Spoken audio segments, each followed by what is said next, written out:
There are plenty of things in this world that might keep you up at night. There's COVID-19, of course, but if you're anxious like me, you could probably rattle off a very long list of additional fears. Getting hit by a car, cancer, being poisoned by an ill-advised gas station meal, getting caught in a wildfire, electrocuting yourself plugging your laptop in at a dodgy cafe. But what is likely not high on your list is fungi. Unfortunately, that might be changing. In 2009, a patient in Japan developed a new fungal infection on their ear. The highly transmissible Candida auris fungus had been previously unknown to science, and resistant to the drugs available to treat it, but within a few years, cases started emerging in Venezuela, Iran, Russia, and South Africa.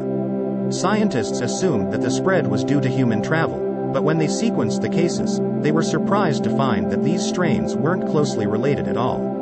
Instead, scientists were seeing multiple, independent infections of an unknown fungal disease emerging around the world, all at the same time. About a third of people infected with Candida auris die from the infection within 30 days, and there have now been thousands of cases in 47 countries. Some scientists think this sudden boom in global cases is a harbinger of things to come. Humans should consider ourselves lucky that they don't have to constantly worry about fungal infections. If you were a tree, you'd be terrified of fungi, says Dr. Arturo Casadevall, a microbiologist at Johns Hopkins University who studies fungal diseases. And if you happen to be a fish, a reptile, or an amphibian, fungus would also be quite high on your list of fears. Were you able to enumerate them? Fungal infections are known to wipe out snakes, fish, corals, insects, and more.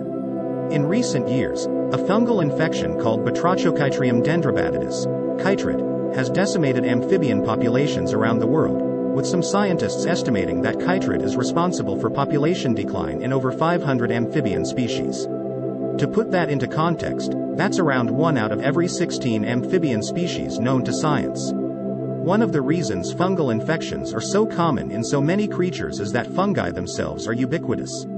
This is dating myself, but you know the Sting song, Every Breath You Take. Well, every breath you take you inhale somewhere between 100 and 700,000 spores, says Andrei Speck, a medical mycologist at Washington University School of Medicine in St. Louis. They've made it to the space station. They are absolutely everywhere. Humans can and do get fungal infections, athlete's foot, for starters, and fungal diseases are one of the leading causes of death for immunocompromised people with HIV. But people are generally unlikely to fall to a fungus for one big reason: humans are hot. Although, if you want to be the pedant at a party, you might enjoy learning that humans are generally not, in fact, the commonly cited 98.6 degrees Fahrenheit. That number comes from a German study done in 1851. In fact, human body temperature seems to have been cooling recently, and the global average is between 97.5 and 97.9 degrees Fahrenheit. Warm-blooded environments, in general, tend to be too warm for a fungus to survive. One of Casadevall's studies estimated that 95% of fungal species simply cannot survive at average human internal temperature. You can see this temperature barrier in action when you look at animals that hibernate, which requires dropping their internal temperatures to survive the winter. Bats, for example, have recently suffered huge declines due to white nose syndrome, which infects them while they're hibernating and therefore cooler than usual. For Casadevall, these findings support his theory about the animal world's long history with fungi. He argues that perhaps our warm-blooded natures evolved specifically to avoid the kinds of fungal infections that can wipe out cold-blooded populations. Being warm-blooded has its costs. Keeping your body at such a high temperature takes a lot of energy, which requires a lot of food. In fact, some warm-blooded animals have to eat more in a single day than a cold-blooded reptile of the same size would in a whole month. Constantly seeking out food puts you at increased risk of predation, or that toxic gas station meal that could kill you.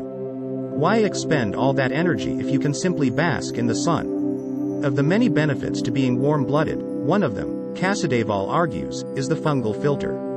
He says that this could help explain one of evolution's great mysteries. After the asteroid killed off the dinosaurs, why didn't they simply repopulate and once again dominate the Earth?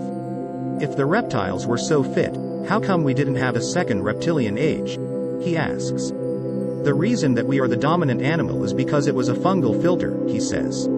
In other words, it was the warm-blooded creature's resistance to fungal infections that allowed them to become dominant, while the remaining cold-blooded dinosaurs fell to the infections. This is a tricky theory because it's almost impossible to prove. There are very few places where evidence of fungi, or fungal infections, has been preserved in the fossil record, not because they weren't present, but because fungi tend to be squishy and degradable, not ideal for turning into fossils. I think it's definitely a fringe theory at this point to say that that's the only thing that happened, says Speck. But did it contribute? I think it's fascinating, and we probably will never know until we start sequencing stuff and we find invasive mold and things like that in dinosaur fossils, if we ever do. But even if fungi had nothing to do with the modern age of mammalian dominance, we should still be paying a lot more attention to them. Throughout history, at least according to this theory, we've been protected from fungi because they haven't adapted to live at the temperatures inside our bodies. But as the planet warms, that could change. The most recent global estimates say that without serious intervention, the Earth's temperature could rise 5 degrees Fahrenheit by the end of the century. And those 5 degrees could be the difference between fungal resistance and fungal death. To be sure, fungal infections are already more common in warm locations.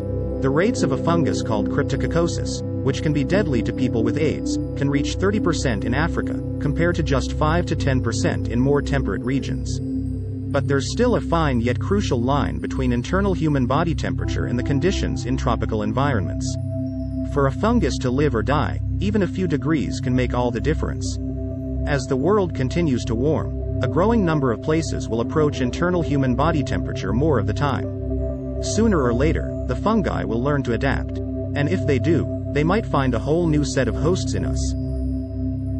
This is what Casadevall thinks is happening, at least in part, with the recent surge in Candida auris cases all over the globe. In one study, scientists showed that the fungus is capable of growing and reproducing at higher temperatures than its close relatives. And it might not be the last fungal infection to emerge in our age of climate change. Casadevall estimates that for every 1 degree increase in global temperature, the thermal gradient barrier between our guts and fungi could decrease by 5%. Right now, Casadevall and his colleagues are trying to come up with a list of the most likely fungal species to be able to cross over to humans, species that already live on the threshold of our body temperatures. We're a long way from having that information, as it's not even clear which species we need to worry about most, and where those species live. If all of that wasn't scary enough, doctors don't currently have great tools to fight fungal infections, for a variety of reasons. For one thing, since life-threatening fungal infections have historically been relatively rare in humans, the field is tragically underfunded. In Africa, for example, cryptococcosis kills more people than tuberculosis, but research into cryptococcosis received just 1% of the funding allocated to tuberculosis. In fact, some researchers argue that fungal pathogens should be considered neglected diseases. Doctors aren't generally trained in identifying these kinds of infections, and often miss them until it's too late.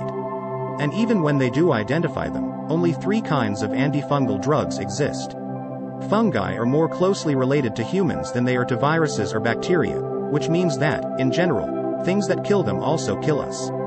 Plus, the fungal infections we're talking about here aren't athlete's foot or dandruff. They're infections within the body that can wreak havoc.